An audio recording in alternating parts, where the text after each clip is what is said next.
Surprised, we looked at each other. She wanted to commit suicide. Razia said, "Suicide is a great sin.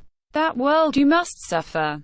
You are lucky to be saved." The girl said sarcastically, "I got lucky.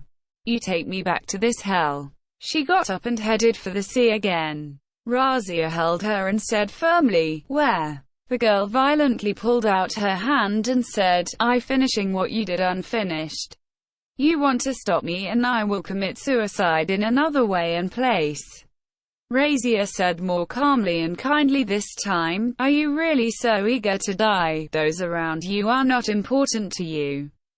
Do you not have a husband or children? Do you not fear God and the torment? I do not care about anything, even God and his torment." Hesitantly, she stepped into the sea again, as if waiting for someone to stop her. But we all stepped back and opened her way. She shook her head and stepped back into the water. Millard said, "Do you really want to let her commit suicide again?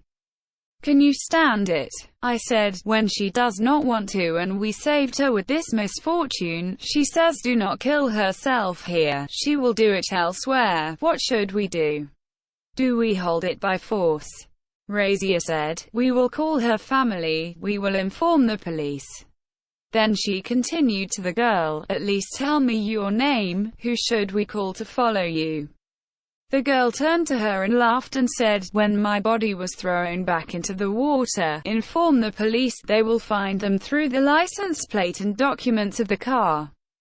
Razia said to Nazir, "Let's go to the car." I sat on the ground in a corner of the beach. The girl was submerged in water up to her chest, spread her arms crosswise and continued to advance.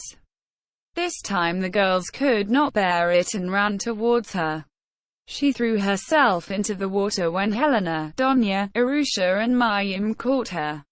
Irusha slapped her hard on the face and said, "Such a weak person." The girl was slapped by someone who had 2 unsuccessful suicides. She rescued once by Asham and the second time by an acquaintance.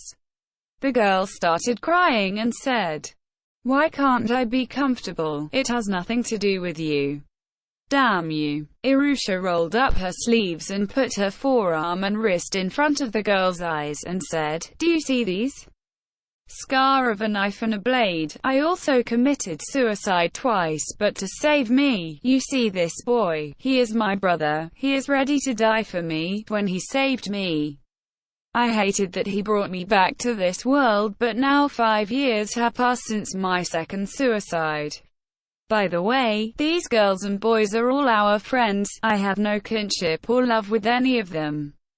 But we are together, now my brother is my everything. I love my parents but I am no longer with them and I live in my brother's house until when he wants to get married. If you want to get suicide again, we will not stop you anymore. Guys, let she go." When they released her, Irusha pushed hard and threw her into the water. As Irusha came out, the others got out of the water.